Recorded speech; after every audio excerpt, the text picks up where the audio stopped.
Welcome to the Doing Life Together podcast. I'm Jonathan. I'm Owen. I'm Eli. And I'm Evan. And I'm Chrissy. Oh, that's right. In our first ever Ask Each Other Anything episode, we finally got Mrs. C to join us. So we're extra excited to have a special bonus guest today as we go through just a series of fun questions. So we'll skip the usual intro and we'll just go right to the questions. So the point of today is just we're going to ask each other some random questions that have been on our mind and just see what happens. All right. So, Eli, what is the random question of the day? If you could have any superpower, what would it be and why?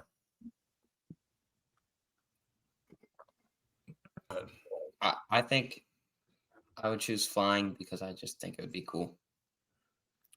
I think or spying? Flying. I think I would choose like time travel or time control because I feel like most of the benefits that come with other superpowers you can also get with that. Yeah, I don't know. Super speed or super strength or something like that. I don't know. Maybe. You can't be both Mr. Incredible and Dash. You have to pick one or the other. Oh. I'd say probably strength. I feel like it's just like That's better, bro. more practical. Super speed. I can do that with time travel, basically.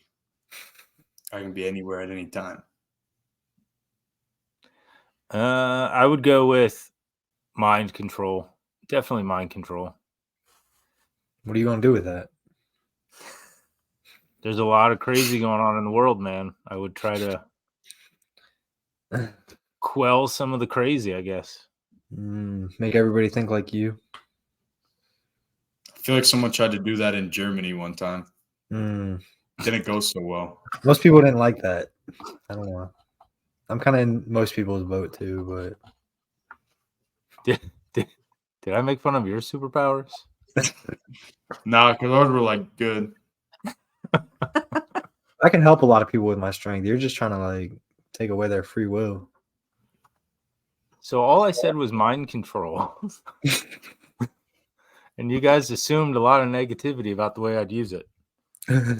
Not sure I I just feel about that. basing my assumption off Owen's assumption. You know what they say about assumptions? You trying to control my mind with this answer? Or like... No, easy. All right, Mrs. Kauser, what would you do? I'd be invisible. What would you do with your invisibility? Good answer, Mom. Here's the thing, though. I'd like to argue that my superpower is actually the best out of all of them. Oh gosh. You choose, Evan? Flying. Because what's the benefit of flying? You can get places quick. It's cool. It's cool. Yeah, but like if it's for getting places quick, I could be there at any time. Who needs mind control when you can already know what somebody's about to do because you already just traveled back from the future to see what they're gonna do? And Owen, I guess you win. I don't have super strength with mine, so. All right. Well, that was very eye-opening. Now I regret my answer, but I will not travel back in time to change it. See what I did there. Thank you. All right. So let's see. Let's go with an actual question. And this question is going to start with a story. So your mom says she doesn't remember this happening, but I remember it happening often. But there's a science center in our city. It's pretty famous, and it has a kids area. And when you guys were little, this kids area had lots of different equipment. But one of the things it had was like balls, lots of balls, like bounce house balls that you could jump into. And you guys used to like to collect these balls, at least the older two of you, and you'd put them under the jungle gym. And then when anybody tried to take one of the balls that you had collected out from underneath the jungle gym, you wouldn't let them have it. And one day I finally asked you because your mom was embarrassed that you weren't sharing. I said, how come you're not sharing all these balls with all the other children? And you said something to the effect of, I worked really hard to collect all these balls. If other people want balls, they can go collect balls for themselves. So the question is, do you believe that if people want something, it's still their responsibility to go out and do the hard work and collect it themselves? And so my question is, now that you've grown up and you've experienced some of life and you've gotten to be around other people, do you still have that same mindset of, hey, if you want it, go out and get it yourself? Definitely to some extent. Mm-hmm. But I'd also say maybe looking back on it, if we really wanted to keep our own balls, we could have maybe helped the other kids collect some balls or something. Kind of like and help them get balls so that they didn't have to take ours. We didn't necessarily just have to push them away. Yeah. I would say definitely in some situations I still feel like I did back then, I guess. Like if they're just being lazy and are getting our balls because it's the easy way out, then it's still not acceptable and I wouldn't tolerate it. But if there's some reason they physically can't get the balls or there's no balls left to get, then we probably should have done a better job sharing. I think that's. I was just curious because when you're little, it's easy to be of that mindset that the world revolves around you, even when you're trying to do things well. And I think what you're saying, and I appreciate, is that there's still opportunities for other people that need to put in the work, but there are circumstances where it's like, oh, this person needs help and we should help them. Good. Yep. I feel good about that answer. How do you feel, Mrs. Kauser? Very good. She feels very good. All right. Next question. What is the right number of showers per day? Evan, we'll let you go first. Evan Kauser, what is the right number of showers per day? I think between 1 and 3 is acceptable. It's not a depending on what you range. do in the day. Just you're given a single number. A single number, probably 2. 1 in the morning and then 1 before bed. Okay. Anyone have a different opinion? I think 1 shower is good. I'd go like 1.5 showers per day. Just depends on, like, here at college, I play a lot of sand volleyball. So if I do sand volleyball, I'm not going to crawl into bed with sand all over me. So I'm going to take a second shower at night, but it's just going to be a quick rinse off, not like a full shower where I'm washing everything again. That's a great question. We should have defined a shower. What's a shower? Evan, when you say it would be acceptable to take 2 to 3 showers a day, are those full showers or are those rinse offs? Depends on the situation. Mm-hmm. If it's like after baseball, it's probably a full shower because I got dirt all over me. But if it's after like swimming or something, probably just a rinse off to get the pool water off you. How many days in a row do you think you could go without taking a shower? None. What's the definition of could? Yeah. Because, like, I'm pretty sure I could go infinitely or pretty close to infinitely, but I wouldn't want to. Yeah. Without getting to the point of me just like feeling completely gross and like if I don't shower right now, I'm going to be miserable. I'd say probably like 2.5 if I'm like not doing anything. Okay. So you're sick. Let's say you're sick. If you're sick, Mm-hmm. you're just lying in bed. 2.5 days sounds reasonable. I'd still shower every day. Well, like when I tore my ACL, I couldn't walk. I couldn't even really put pressure on it at all. The shower, I would have to get in a chair, sit down to shower, wrap my leg in like a trash bag. So I think at that time I was probably going like once every 3 days because I wasn't doing anything but laying in bed. I wasn't really visiting with anybody, so it was like I'm the only one that has to feel my disgustingness, and it's just such a hassle to get in the shower. But yeah, I'd say that's probably about my limit. So you're saying that if you want people in your house to take fewer showers, you should make it a hassle to take showers? What? You just said you only showered once every 3 days because it was a hassle. I'm not saying like a normal shower is like it's just a part of what we need. But yeah, when I couldn't move and he just sat down in the shower, it was a lot more difficult. I think your dad's just trying to come up with a plan on how to prevent excessive showering. Yeah. I don't know. It's probably, I don't know. What if we charged? What if we had like a fee, a shower fee? What would the shower fee have to be to get you to take fewer showers? We already made a list, Like dude. $5 for every shower over 1 per day. That would cut back on your showering. I would make I it think more of like a weekly number, maybe like 11 a week. And then if you go over that, then yeah. $5 for every shower over 2 per day. You only Still need holding on to 2 those every 2 day. showers a day. What do you do on like a random Sunday that you need 2 showers? Probably only shower once. Then give you 11 and you pick 3 days not to shower twice. No. 'Cause Yeah. I have baseball at least 5 out of 7. Then just shower after baseball baseball. and don't shower in the morning. Bro, I get sweaty in my sleep. And shower in the morning. Then I have to shower in the morning. Then don't shower at night. Why would I get in bed when I'm all dirty? Wash your sheets more frequently. I All don't right. need to wash I my think you sheets could see. clean. I think you could see where this question comes from. So, I think the consensus is somewhere around 1.5 to 2 showers per day is adequate. And if you shower more than twice a day, you might have a problem. All right. Next question.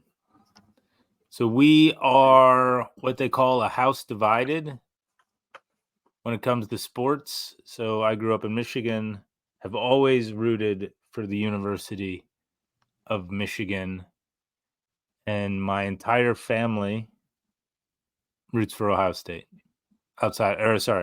My immediate family roots for Ohio State.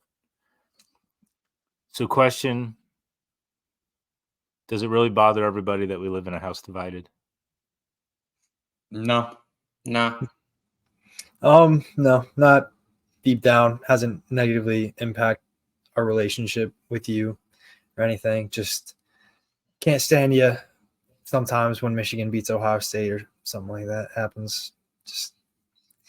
But Yeah. overall relationship, not any issues because of it. Yeah, and we all get our turn. It's not like I mean, Michigan finally got their turn for the past couple of years, but for a while there it was all Ohio State. That's true. What about you? Matters Why does it matter?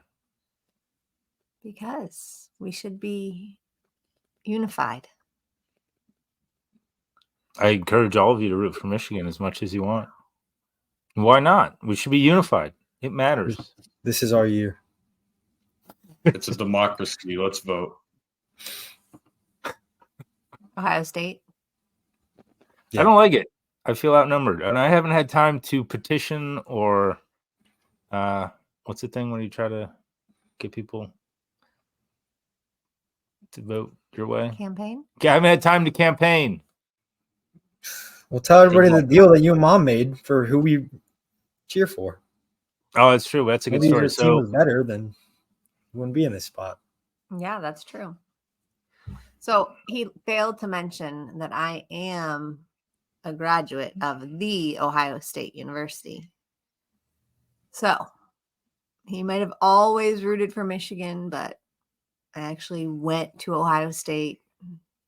So it was very important to me that our children cheer for Ohio State, but it was also equally important to John that they cheer for Michigan. So we came up with a plan. And the year when I was pregnant with each child, whoever won that game that year, that baby would be, at least as long as we could influence them, a fan for the team that won. And we have all Ohio State fans. All Ohio State fans. Oh yeah. So 0 for 5 in that scenario. But in my defense, it was a good bet at the time because we were coming off of these Steve Belisari, John Cooper years where Michigan won like 10 of 11. So I felt really good about it. And then the tides turned. And then the tides turned. And then this year we won the national championship. Mm. And next year you'll win 9 games. What cheating like they didn't. I don't know. I'm sorry, what was that, Eli? I said, what did Mom say? For like saying they didn't win the national championship. That's not really a Cheaters. arguable statement. Yeah, that's fair. They Yeah, don't they really did cheat. cheat. They did cheat. What's worse, losing to a team that may or may not be cheating? Or winning while you may or may not be cheating. Is that the question? No. I removed the question. Yeah. What kind of behavior would we have to exhibit in order for you to be like, yeah, I don't want to live in a house divided? Like what would have to happen? I like if we're belittling each other's opinions or calling each other stupid for cheering for the other team. We don't do that. No, we don't do that. Yeah. You think if one team just completely dominated the other for a really long time? They did. You say if? Yeah, what? I said if. That's If? happened. Like, I don't know. Like- You gotta tell us. yeah. You got that experience. I think I feel really good about my decision to stay true to who I was, to who I am. Oh, was in the past. I think it takes a lot of courage to stand up for what you believe in the face of a tremendous amount of adversity and naysaying from the people, even people you care greatly about. You just have to have courage to stay strong. All right. Let's see. What's the next? Ooh, this is a good one. Oh, and you want to read this one? This one's your question. Sure. What is the right approach to staying in contact with your parents once you leave home? I think you should podcast with them. I totally think you should podcast with them. It makes a great opportunity to connect. Yeah. I don't know. Should I start? Yeah, like what brings it? What made you think of that question? I don't know. I woke up this morning and I was like, I should probably come up with a question for today's episode. And I don't know, for some reason it was on my mind, probably because we called yesterday. And so, yeah, I don't know, decided to do it or ask about it. But for me, I feel like it's definitely dependent on the relationship. There's not going to be like a set right amount to talk with your parents after you leave. But I also think that like if you're trying to maintain that relationship and keep it strong, you should communicate as much as the person who wants to communicate the most wants to. So if like somebody wants to communicate 3 to 4 times a week, like make calls, then to the best of your ability, you should try to fulfill that just because the relationship should be more important than everything else you're doing. Like there's got to be times in your days where you can find time to talk to them if that's what's needed. But I'd say for me, it's like if I go over like a week or a week and a half and I haven't like really talked to you guys, I'm like, I feel off or like I should reach out. But yeah, I don't know. It's definitely different for each individual. Does texting count? To some extent. I mean, I think it's important to have phone calls, hear each other's voice, and it's just a lot easier to have an actual conversation through a phone call than a text. But it's definitely also important to text them some too. because you won't be able to be on a phone call nonstop. What do you guys think? The other two? I think when I go off to college, I think the goal will be to at least text you guys daily and then try to call at least a couple times a week. Can you do that? I got to again? say that again. Yeah. All right. When I go off to college, I think the goal will be to at least text you guys daily and then call at least a couple times a week. And then I think another thing is I think I've noticed Owen doing it, or at least I think he does, is he sends you guys quite a lot of pictures of what he's doing when he's doing fun stuff. So I think that helps you guys like keep up with what he's doing, and that helps you guys out. Yeah, I like that. I mean, we do have the family picture text string group thing, Mabobber, that we use to share Mhm. pictures, which is nice. Yeah. I don't know. I think that now that we're older, like not in comparison to you, but like more adult, and our parents are adults. I don't know. I'm sure some people talk to their parents as regularly as you're describing, but I don't know. I think it just gets harder and harder to stay that connected. Yeah. I do.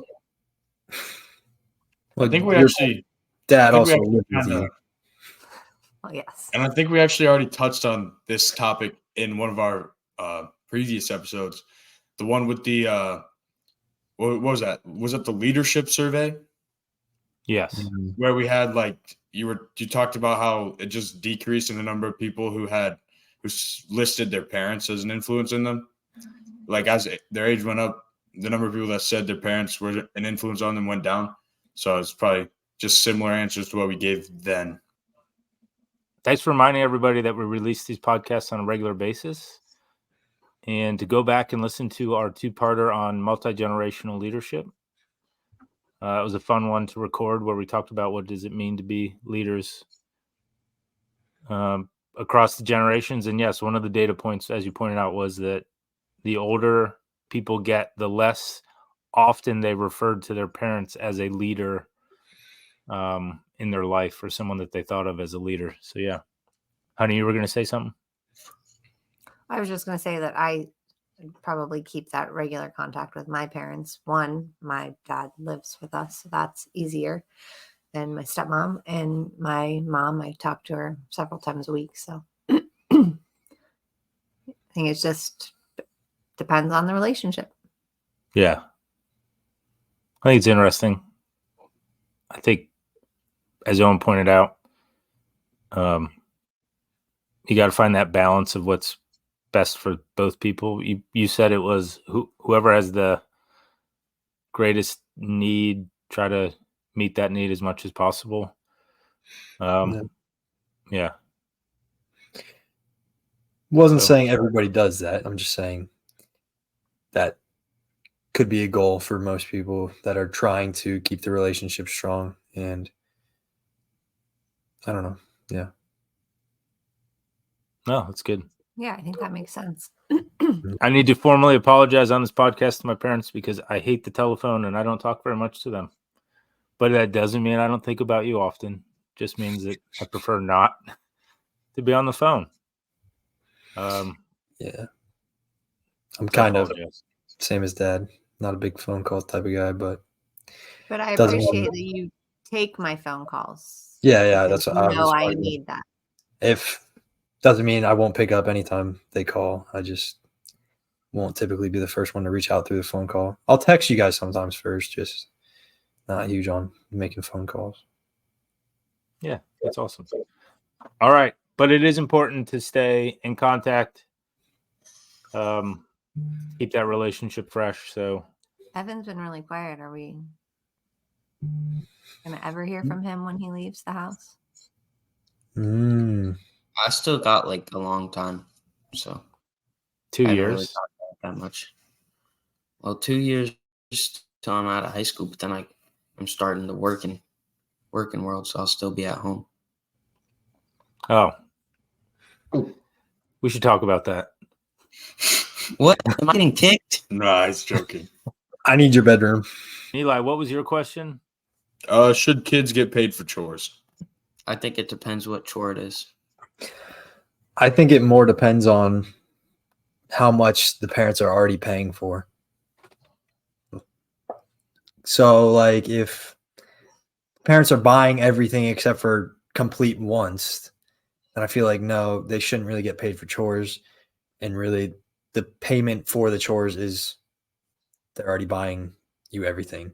Like, but I think you can also, when you're younger, you can learn a lot from getting paid from chores, like treating your money well and saving it and basically getting like a job type thing.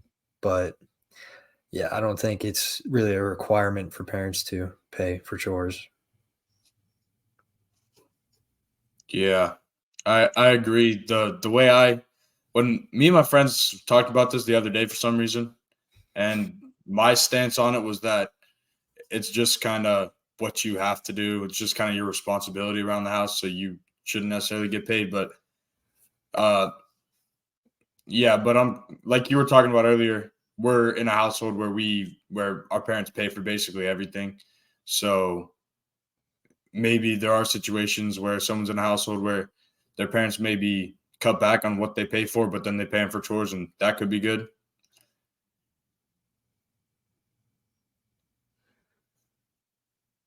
I like your point, Owen, about when kids are young. I do think that there is value in, establishing that. I don't know if you all remember our envelope systems that you had with the save, spend, and give. And I think that was a good way to teach you about money at a really early age. But as you got a little bit older and our schedules got busier, it wasn't always easy to follow through on that. And like you said, we were paying for other things. So it just became that responsibility piece. And you all have done a very nice job of stepping up when we ask you to, or sticking to regular chores. Owen was always the trash guy, and now we don't have our trash guy. It's been kind of sad, but I'll be back in 2 weeks. we're making do. We're making do. Yeah, I don't know. I think responsibility is really important, and I think you should have an intentional approach, whatever it is, and it shouldn't harm your kid to not, like, you can't have so many chores. Like, if you're not paying your kid for chores, you shouldn't make them have so many chores that they then can't go out and get a job to make money, because that's not fair. But probably if your kid is working, you probably don't need to pay them for chores anymore because you're not expecting as much from them. It's one of those things about intentionality. It's just have an intentional plan and talk about it, and you'll probably be all right. I mean, you guys have jobs. I guess you didn't have to have jobs, but we made you get jobs. Mm-hmm. And how do you feel about that? I guess it's kind of an add-on. I don't know. I didn't mind having a job. Like, it was just something I did, and I enjoyed like seeing the paycheck come in, obviously. Like, I don't know. I didn't work that often. When I did work, it was just time to time, maybe once a week. And then I'd just save the money because I didn't really spend it that much. But yeah. I like having a job. I think it's fun to actually finally have money that I can go and do stuff with friends or buy stuff that I want. And yes, I bought a baseball bat. But like, I don't know. I worked at Dairy Queen for a little bit and I actually kind of enjoyed it. It's pretty fun. So it kind of just depends if you find a job that you actually enjoy. So what did we just decide? We decided chores are just be consistent and have a plan, and then just don't be burdening to your kids. But it's okay either way. So we kind of decided. Mm-hmm. And jobs are a good Mhm. thing for your kids, even if they don't need it, because it teaches them responsibility. Mm-hmm. All right, we got one more planned question, and then Eli's got a bonus question that I'm terrified to know what it is because it could go It's either not way. bad. All right, well then I'm excited to hear it. But before we get to that, Oreo, what is the right way to eat an Oreo cookie? Mom, you Eli, start us off. Yeah, go ahead. I'll start. Yeah. Definitely dunked in milk. So Whole though. You don't take it apart. What? I You think just said it with so much enthusiasm. Definitely dunked in milk. I don't think there is another way. you twist the top one off and then you eat the top one and then the bottom one with the icing on it. You eat that together. I think it depends. No. I think if it's a double stuffed Oreo, I think the ratio is already good. So I just kind of eat that one normal, just like take a bite out of it.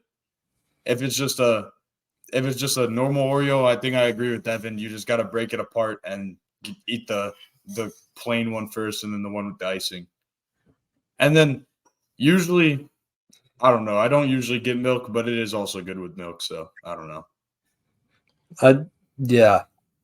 I'd say I do enjoy it dunked in milk. I just don't typically go out of my way to get a glass of milk when I am having an Oreo. It's good enough without it but if I'm eating it normal, sometimes I'll just eat it, but a lot of the times I'm doing what Evan said and twisting the top one off, eating that one, and then it's like the bottom part's the reward.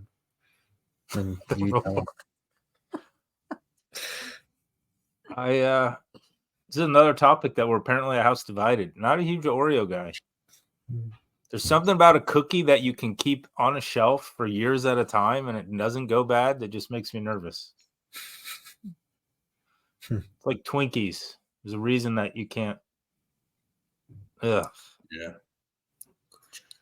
Well, Okay. did you know that our very own Eli No.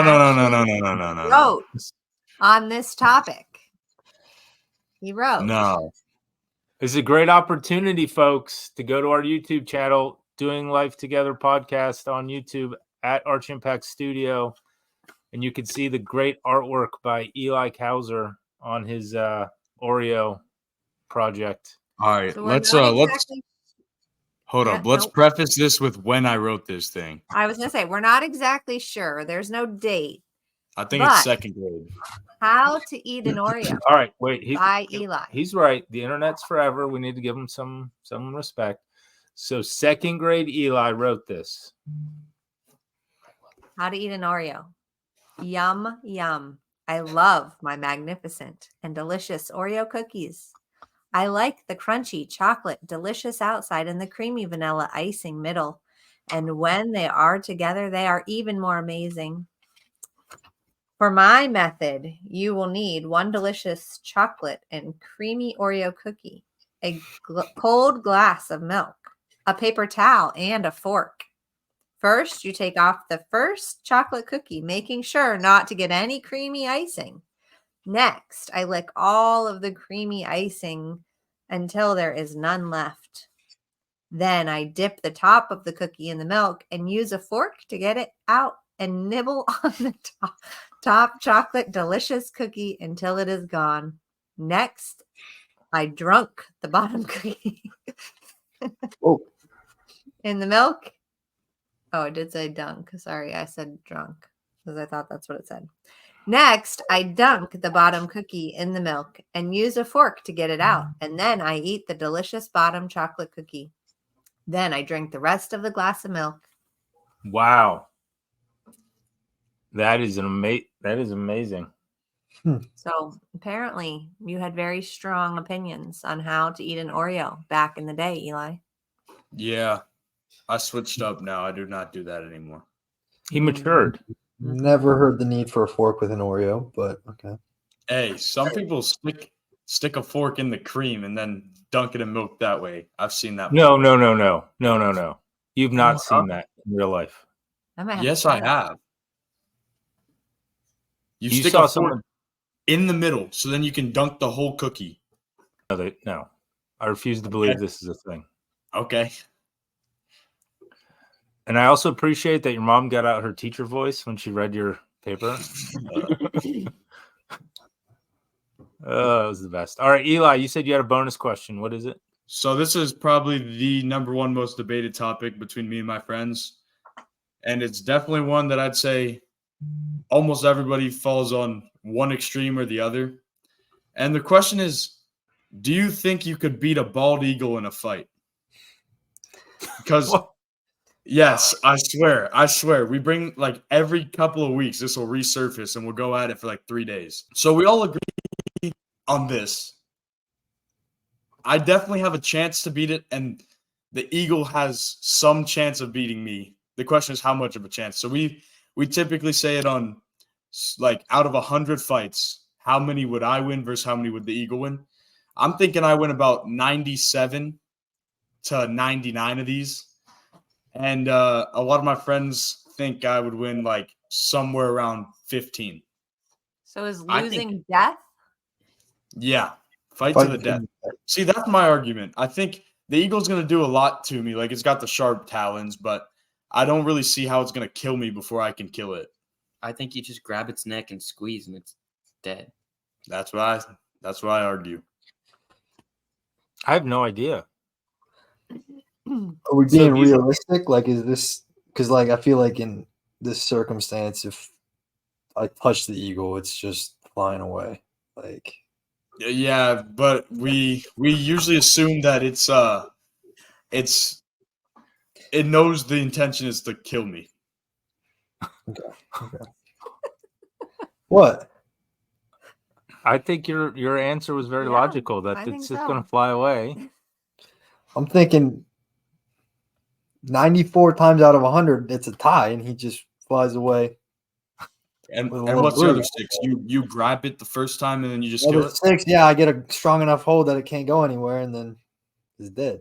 So you think 6 out of 100. So you think 6% of the eagle's dive attempts end in you grabbing it. So then logically the next question would be how many dive attempts does it take till the eagle like fatally hits you? Probably a lot. I got my helmet, so I'm good. I think I don't know.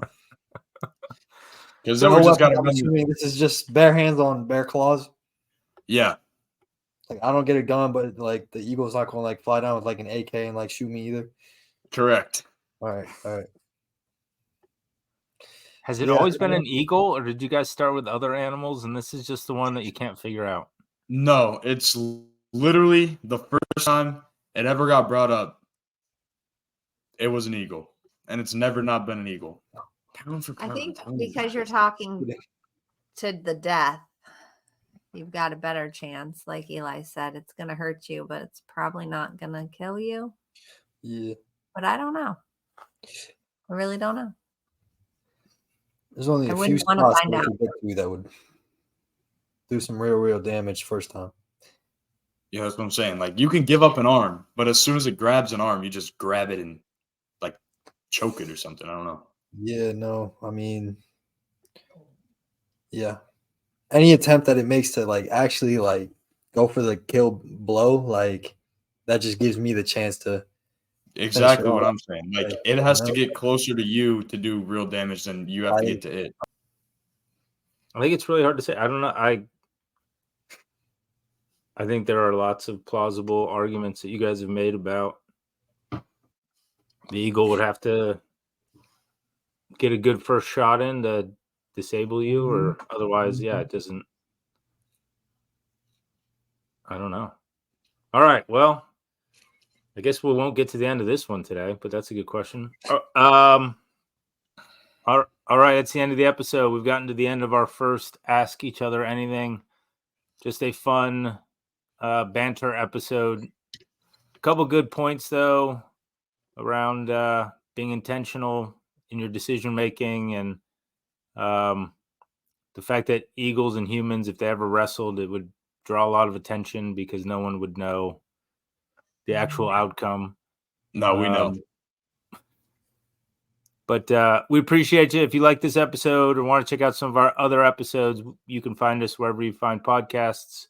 We're also on YouTube, Arch Impact Studio. Check out the Doing Life Together podcast. Remember to like and subscribe or scribe to the button. Share this with a friend. In our next episode, we're going to talk about generosity and how a person can choose to be generous, what generosity looks like, and why we think being generous is important and why it's a good mindset. Until then, go out there, live your best life, have some funny conversations with the people closest to you, and just see what happens, because it's a great way to build a relationship so that when you're apart, you still feel like it's important to spend time talking to each other. Until next time.